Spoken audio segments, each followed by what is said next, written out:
You are 23 years old. Negative $400. Eviction notice on the door. 3 days left. No job, no family, no friends. Not the dramatic kind of nothing people post about online.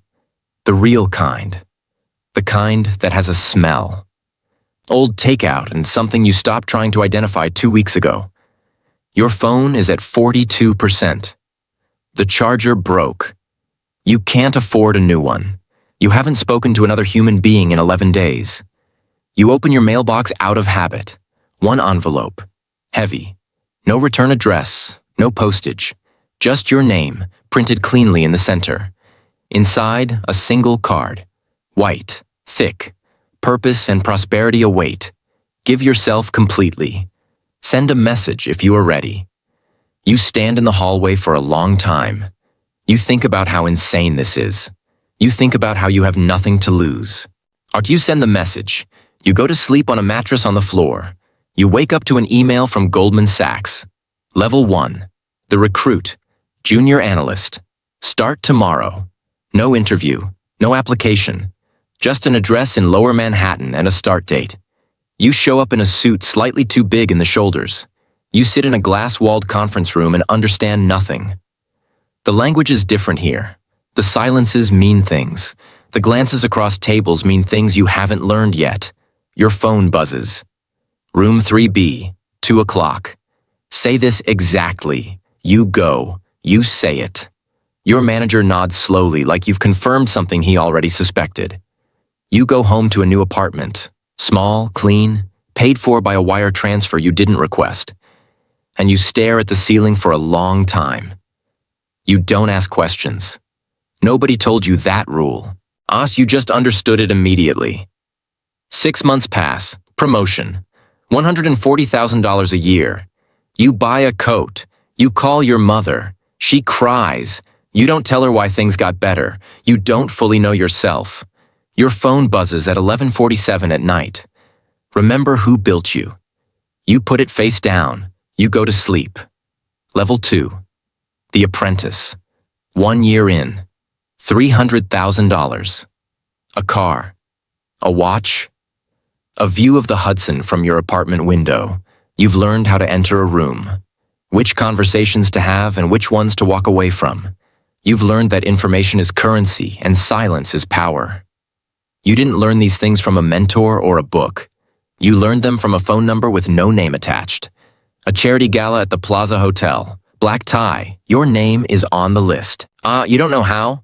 The room is full of people who have never worried about a phone charger in their lives. Senators, CEOs, old money that has been old for generations. You meet a congressman's daughter, 26, Harvard Law, sharp. She likes you, coffee, then drinks, then dinner. She talks. You listen. She tells you about her father's work, the bills being pushed, the donors applying pressure behind closed doors. You take mental notes. You report everything back that same night. Good work. We are very impressed. You tell yourself you're just networking. You tell yourself everyone does this. You tell yourself the information is harmless. You are very good at telling yourself things. It is perhaps your greatest skill. Your coworkers think you're gifted. They don't know you're being guided. Every correct prediction, in every well-timed recommendation, every perfectly placed word, scripted by people you've never met. You are not a rising star. You are a well-operated instrument. The difference matters, even if nobody around you can see it. But the coat is warm, and your mother stopped crying when you call. Level 3. The Insider. 2 years in. The messages change. Buy before the announcement. Sell before the crash. Vice President of Investment Strategy. Your own office. Your own team. You make a recommendation on a Wednesday morning and 3 days later the market moves exactly as predicted. The firm makes $100 million. You pocket $2 million. Nobody questions how you knew. They assume genius. They assume instinct. They assume you are simply built differently. You trigger a crash in the tech sector on a Tuesday in November. Billions shift. Thousands of people lose retirement savings they spent decades carefully building. You watch the numbers move on your screen.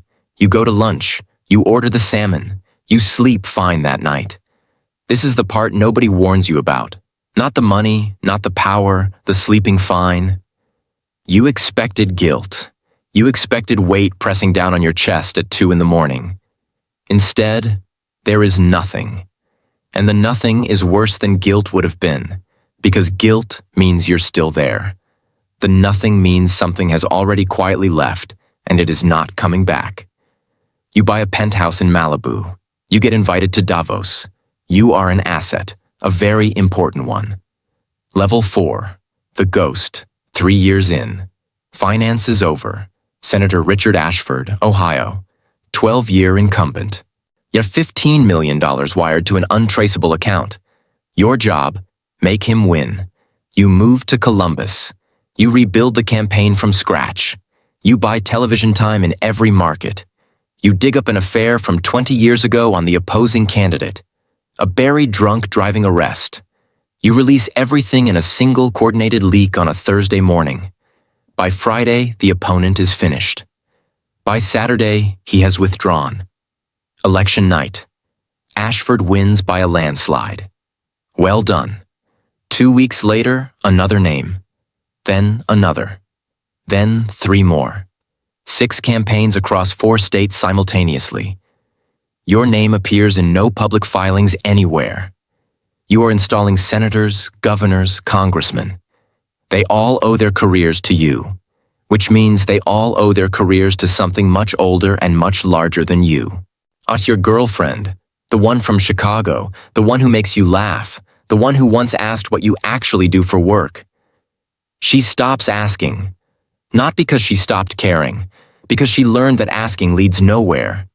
You watch her stop asking and feel something close to grief. But you don't stop.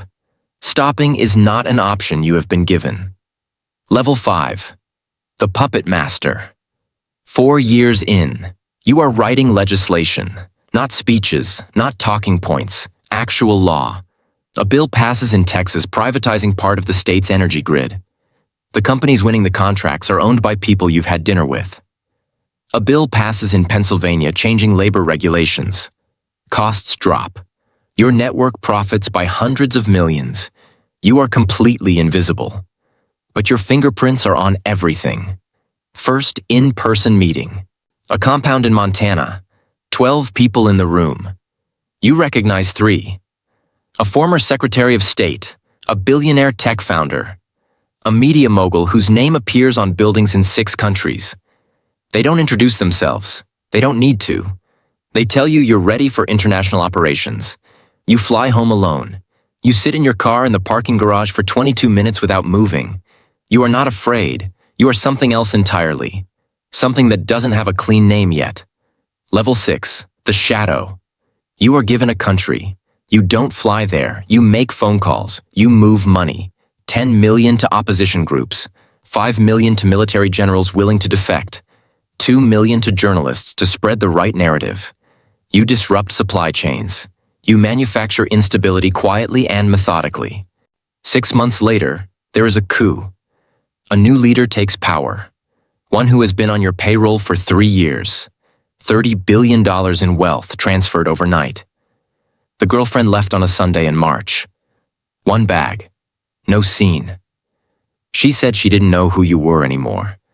You didn't argue. Because she was right. You haven't known who you are for a long time. You kept moving because movement felt like purpose. You understand now that it wasn't purpose. It was just velocity. There is a difference, and you learned it too late. Level 7. The Architect. 5 years in. You enforce the order's will directly now. A company resists. You tank their stock. You call in their loans. 30 days later, they are begging for terms. A politician resists. You send him a folder. No message inside, just evidence. He changes his vote the very next morning. You host gatherings at your Palm Beach estate. The most powerful people in the world sit in your living room. They drink your wine. They discuss the future in low voices over dinner. You record everything, every conversation, every compromising moment. You have leverage on people who have leverage on nations. The architecture of control is elegant when you see it from the inside. Federal agents are watching your property. You know because you have a source inside the bureau. You are not concerned. The network runs too deep and has survived far worse than this. But there is a crack. One of the 12 is talking. Small leaks. Leaks become floods. Level 8, the eye, 6 years in. You engineer crises. A lab receives funding. The research is dangerous. Something escapes. The world shuts down. Economies collapse. Government seize emergency powers. You provide vaccine contracts, tracking infrastructure, digital currency frameworks. You profit from every layer of the disaster you helped design. Hundreds of thousands die. You watch the news from your estate and feel the same nothing you felt the first time you crashed a market on a Tuesday in November. The nothing is complete now. There is no floor beneath it. Then the sirens. Helicopters overhead. Your security team shouting. The front door exploding inward. FBI, Interpol. U.S. Marshals moving through every room. Handcuffs before you can speak. The back of a vehicle. Your estate disappearing through the rear window as you pull away. Level 9. The Fallen. Metropolitan Correctional Center. Manhattan. Maximum security. Isolated from general population. Your lawyers are the best in the world. Filing motions, calling in favors. You've orchestrated this exact scenario for other people. You know precisely how it ends. The jury gets reached. The witnesses go quiet. The charges get reduced. You are calm. You are confident. You have been here before, in a sense. The cell door opens. It is not a guard. The person steps inside, closes the door quietly behind them. You start to speak. You don't finish. The order protects its own until it doesn't. You served your purpose. Your time is up. Somewhere tonight, a 23-year-old opens a mailbox. Heavy envelope. No return address. Just a name printed cleanly in the center. Inside, a single card. White. Thick. The kind of paper that costs money. They stand in the hallway for a long time. They think about how insane this is. They think about how they have nothing to lose. They send the message. The system does not pause. It does not mourn. It does not remember your name or what you sacrificed or what you became. It simply finds the next one. It will always find the next one. You were never the story. You were always just the level.